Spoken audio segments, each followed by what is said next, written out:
네, 시작하도록 하겠습니다.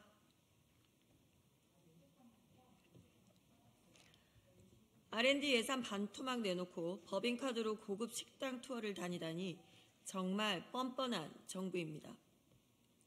대통령실 출신인 조성경 과학기술정보통신부 차관이 법인카드를 부적절하게 사용했다는 의혹을 받고 있습니다.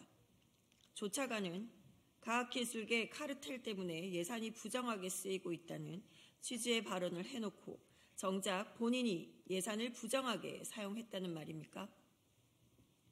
조 차관은 이러한 과학기술 연구 현장에 피 맺힌 절규에도 R&D 예산을 반토막 냈습니까? 조 차관은 법인카드로 고급 식당에서 식사를 해놓고 많은 사람들이 함께 식사한 것처럼 결제를 올리는가 하면 언론의 문의에 저렴한 식당에서 식사한 것처럼 거짓 해명을 했습니다. 그 밖에도 자택 근처 고급 식당 등에서 수시로 업무 추진비를 썼는데 이들 사용 내용 역시 석연치 않습니다. 심지어 식사했다는 전문가들 대부분이 대덕단지 등에 있는데 자택 근처에서 식사를 한 데에 대해 묻자 지구 환경을 고려해 차를 오래 타지 않으려 했다는 코미디 같은 답변을 내놨습니다.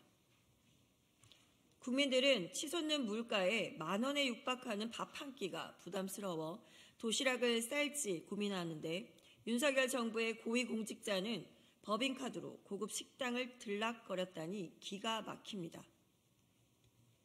입버릇처럼 공정과 상식을 말하던 윤석열 대통령 정부 고위공직자들의 부정사용과 거짓 해명은 불공정과 비상식 그 자체입니다.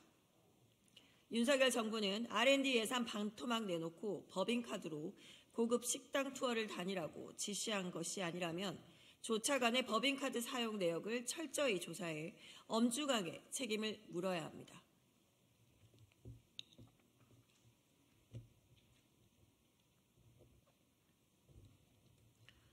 정치 혐오 부추기는 것이 한동훈 위원장식의 정치 개혁입니까?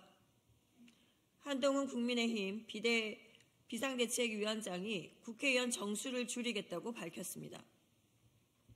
선거철만 되면 나오는 단골 레퍼토리는 새로울 것이 하나도 없습니다.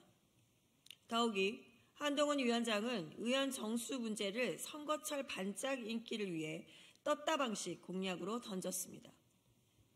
대단히 무책임할 뿐더러 그 근저에 정치 혐오가 담겨 있습니다. 정치 혐오를 부추기는 것이 한동훈 위원장식의 정치 개혁입니까? 우리와 인구가 비슷한 국가의 국회의원 1인당 인구수를 보면 영국은 46,000여 명, 프랑스는 73,000여 명입니다. 그러나 우리나라는 172,000여 명에 달합니다.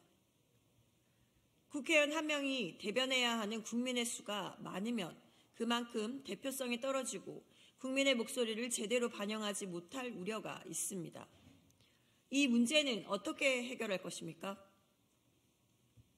무엇보다 국회의원 정수의 조정은 포퓰리즘으로 접근할 것이 아니라 선거구, 선거제도 등 우리 정치제도의 개편과 함께 논의되어야 합니다.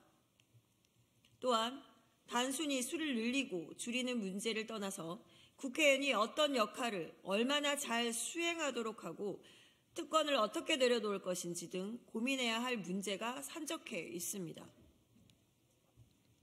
한동훈 위원장이 줄이겠다 한마디로 끝낼 수 있는 문제가 아닙니다. 과거 안철수 의원 등이 무책임하게 내놓은 구호를 답습하는 것은 정치개혁이 아니라는 점을 명심하십시오. 한동훈 위원장은 이제라도 정치 혐오를 부추기는 무책임한 언행 대신 김건희 특검에 대한 국민의 요구에 책임있게 답하기 바랍니다.